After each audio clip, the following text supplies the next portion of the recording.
මේ ලෝකෙ ලොකුම ටෙලස්කෝප් පද්ධතිය SKA the Square Kilometre Array.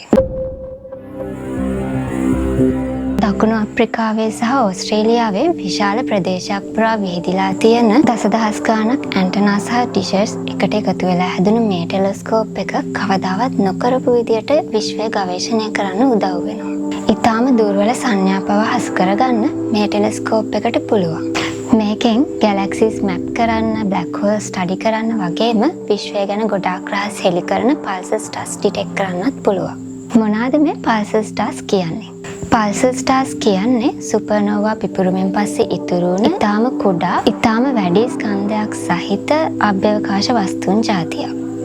ඒ කියන්නේ විශාලත්වයෙන් නගරයක් තරම් වුණත් ස්කන්ධයෙන් නම් සූර්යයටත් වඩා වැඩි ස්කන්ධයක් තියෙන්න පුළුවන්.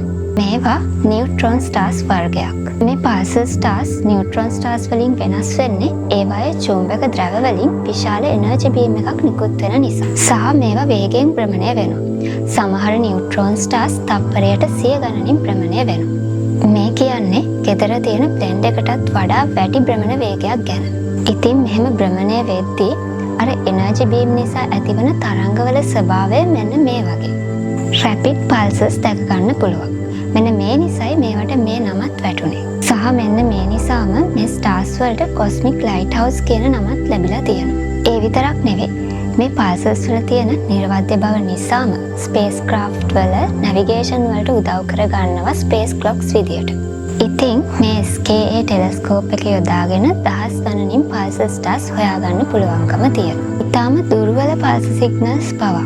මේ සොයා ගැනීම විද්‍යාඥයන්ට අති විශාල උදව්වක් වෙනවා ග්‍රැවිටේෂනල් වේව්ස් ට්‍රැක් කරන්න, ඒ වගේම ස්පේස් නැවිගේෂන් වලට.